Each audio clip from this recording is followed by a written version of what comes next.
23 सितंबर 2002। रात के करीब 12 बज रहे थे। एक चोर दीवार कूदकर एक घर के अंदर पहुंचता है।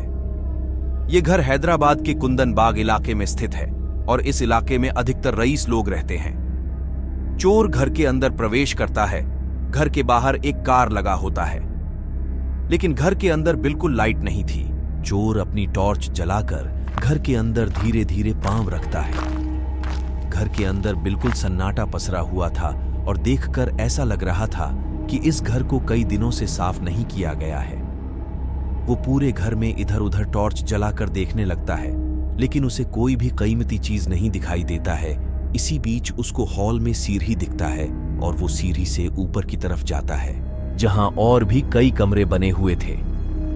चोर इधर उधर टॉर्च जलाकर देख रहा था, तभी उसकी नजर एक कमरे में जाती है जहां गोदरेज के शीशे में टॉर्च की रोशनी चमक रही थी।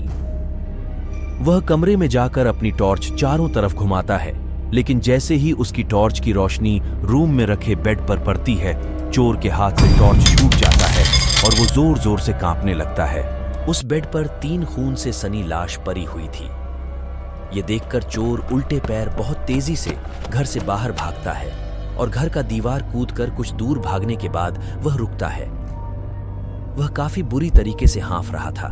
ऐसा सीन देखकर चोर की हालत एकदम खराब हो गई थी। वह थोड़ी देर रुककर खुद को संभालता है और सोचता है, क्या करूं, किसी को बताऊं या न बताऊं। उसने सोचा पुलिस को बता देता हूं, लेकिन फिर सोचता है कि आखिर एक चोर पुलिस को क्यों फोन करेगा, कहीं पुलिस मुझ पर ही इस खून का इल्जाम ना लगा दे। इसी बीच उसके मन में पता नहीं क्या आया, वह अपना फोन निकालकर पुलिस को कॉल कर देता है और सारी बातें बता देता है कि मैं एक घर में चोरी करने गया था, लेकिन घर में 3 खून से सनी डेड बॉडीज पड़ी हुई है। मौके पर पुलिस उस घर पर पहुंचती है। घर का गेट खोला जाता है तो सच में वहां 3 खून से सनी डेड बॉडी पड़ी हुई मिलती है, जो बुरी तरह गंध कर रही थी। ये लाश एक मां और 2 बेटी की होती है। पुलिस को लगता है चोरी का विरोध करने पर यह चोर ही इन तीनों का हत्या किया होगा, इसलिए पुलिस चोर को अपने हिरासत में ले लेते हैं और तीनों डेड बॉडीज को घर से निकालकर पोस्टमार्टम के लिए भेज दिया जाता है। पुलिस चोर को थाने ले जाकर उससे गहरी पूछताछ करते हैं, लेकिन चोर हत्या करने के आरोप से साफ इनकार कर देता है। वो गिड़गिड़ाते हुए बताता है कि वो सिर्फ चोरी करने गया था। घटना को लेकर पूरे इलाके में सनसनी फैल जाती है। उसी रात के अगले दिन पुलिस उस घर में आकर छानबीन शुरू करती है।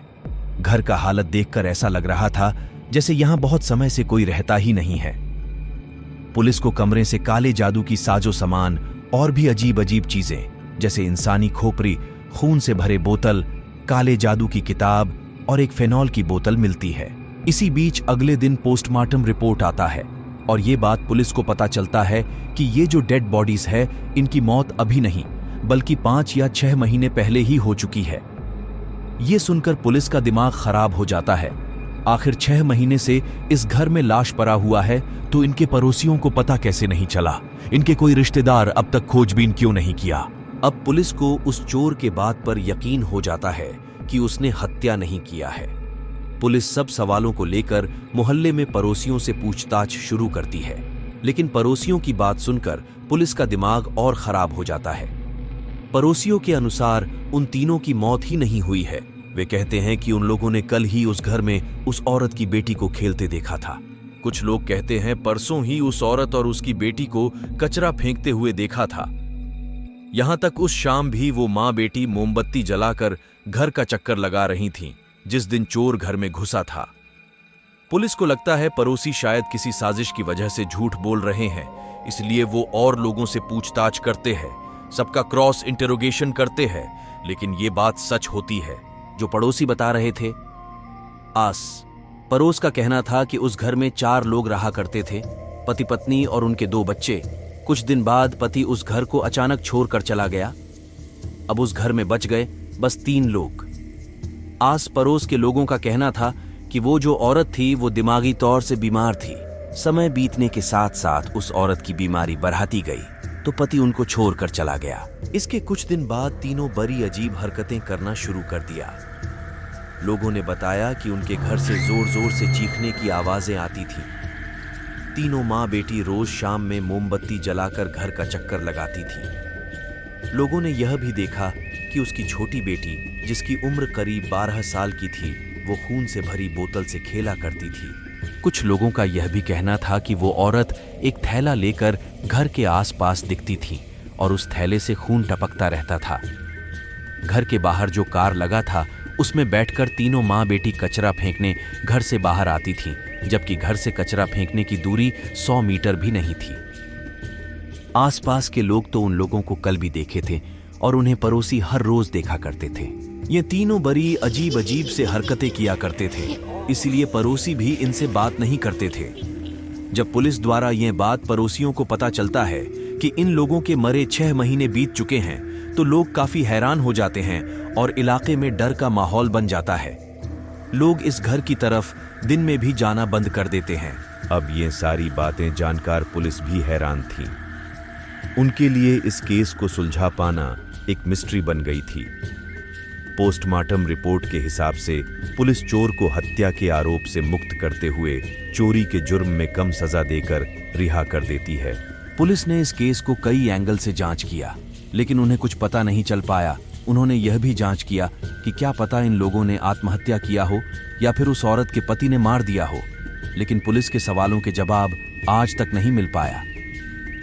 पुलिस ने हमेशा के लिए उस घर को लॉक कर दिया और केस को भी बंद कर दिया। आज भी ऐसे कई लड़के हैं जो YouTube वीडियो बनाने के लिए कुंदनबाग हॉन्टेड हाउस जाते हैं और रात में रुकते भी हैं, लेकिन हर बार तो नहीं, कभी-कभी उस घर के आसपास या उस घर में कुछ ऐसी घटना हो जाती जिससे आसपास रहने वाले लोग काफी डर जाते हैं।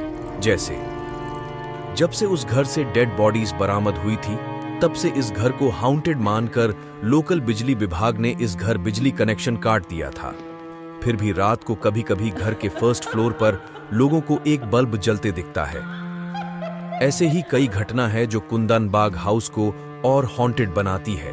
दोस्तों, ये कहानी आपको कैसी लगी हमें कमेंट करके जरूर बताइए और भी ऐसे सच्ची रहस्यमयी कहानी के लिए चैनल को सब्सक्राइब करें।